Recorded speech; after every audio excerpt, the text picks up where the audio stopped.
네, 안녕하세요. 저는 B&B 안과의 대표를 맡고 있는 김진국 원장입니다.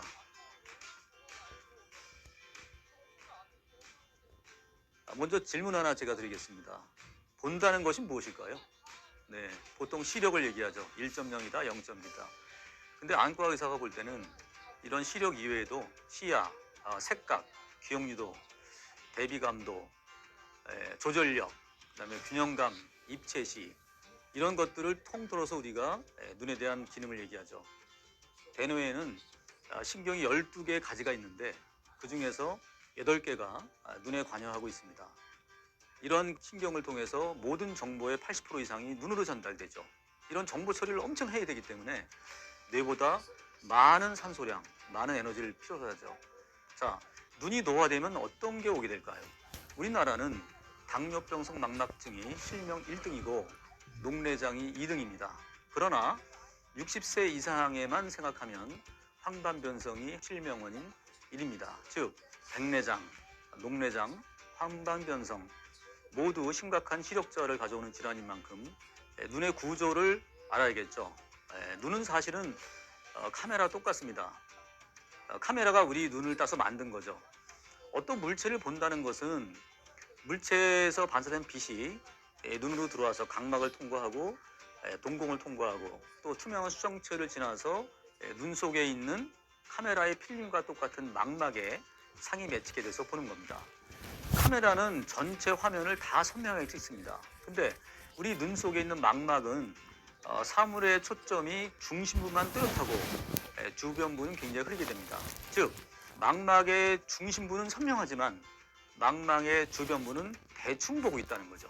자, 우리 눈은 카메라와 달리 이 중심점을 우리가 뭐라고 하냐면 황반이라고 얘기합니다. 즉 황반부만 선명하게 보이고 그 주변은 흐리게 보인다는 겁니다. 이런 가운데 중심 시력이 없어지게 되면 거의 시력을 소실한다는 얘기입니다. 자, 이런 망막의 중심부를 황반이라고 얘기하는데 이 황반의 뜻은 노랗다는 뜻입니다. 자, 노랗게 보이는 이유는 뭘까요? 황반에 노란색 색소가 많기 때문입니다. 우리가 알고 있는 루테인, 지아잔틴 같은 것들은 노란색 색소로 해서 눈에 많이 들어옵니다. 자, 황반의 크기가 얼마나 될까요? 지극히 놀랍습니다. 볼펜을 한번 딱 찍으면 그 볼펜 자국 정도 크기예요. 0.5mm 이하입니다. 자, 아래 사진은 망막 벽지의 단면을 보여주는 것인데요. 가운데 움푹 들어간 곳이 황반입니다. 그 황반 밑에는 검은 띠가 주변보다 약간 좀 두꺼운 층이 있는데요. 이것이 바로 시세포층입니다. 한눈의 망막에는 명암을 구분하는 막대 모양의 시세포가 7개가 퍼져 있습니다. 자, 빛이 눈 속으로 들어오게 되면 카메라의 필름 망막의 가장 깊숙한 곳으로 빛이 들어가게 됩니다. 이때 시세포와 만난 빛은 전기적 신호로 바뀌고 이 전기적 신호가 뇌에 전달돼서 우리가 보는 것입니다. 조금 전에 화살표처럼 생긴 시세포를 보셨는데요. 시세포의 끄트머리에 확대를 해보면 둥근 디스크처럼 보이는 단백질이 나란히 이렇게 꽂혀 있습니다. 이 단백질을 옵신이라고 합니다. 자, 여기서 중요한 게 있죠.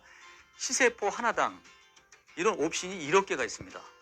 그러니까 우리 눈 속에는 이런 시세포가 7개가 있고 이런 각각의 시세포에 옵신의 단백질이 7개가 있습니다.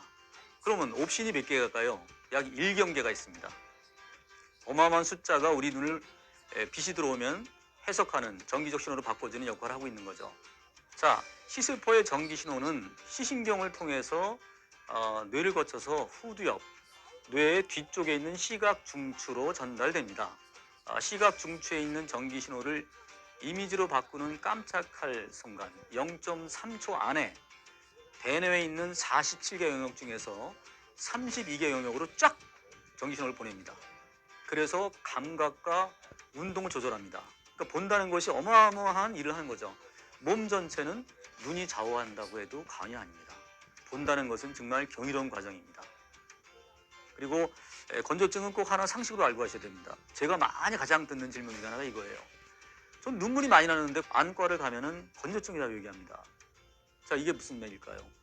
눈물에는 두 가지가 있습니다. 하나는 보통 뇌가 필요할 때 조금씩 나오는 작은 눈물샘에서 나오는 그런 평소에 나오는 눈물이 하나 있고요. 내가 울고 싶거나 눈에 뭐 모래알이 들어갈 때 나오는 자극성 눈물이 있습니다. 근데 건조증 있는 분들은 너무 눈이 뻑뻑하니까 눈이 자체로 자극이 돼서 스스로 큰 눈물을 쐬면서 펑펑 나와요. 그러니까 이것을 보고 나는 건조하지 않다고 얘기하는데 그렇지 않습니다. 오히려 이럴 때는 평소에 눈이 마르지 않게 촉촉하게 만들어 놓으시면 자극성 눈물이 안 나와서 건조증이 없습니다라고 말씀드리고 눈물약 처방해 드리죠. 또 하나 중요한 것은 환경이 중요합니다. 굉장히 건조하고 먼지 많은 데서 계시면요 건조증이 바로 와요. 그래서 어떻게 해요? 가습기를 틀어놓거나 아니면 화초에 물을 주거나 환경을 굉장히 잘 만드시라고 얘기합니다. 자, 우리가 알고 있는 오메가3를 많이 먹으라는 얘기는 자, 눈물이 있는데 증발을 막는 그런 기름층을 많이 보존할 수 있다고 해서 오메가3가 많이 들어가 있는 생선 등을 많이 권하고 있죠. 감사합니다.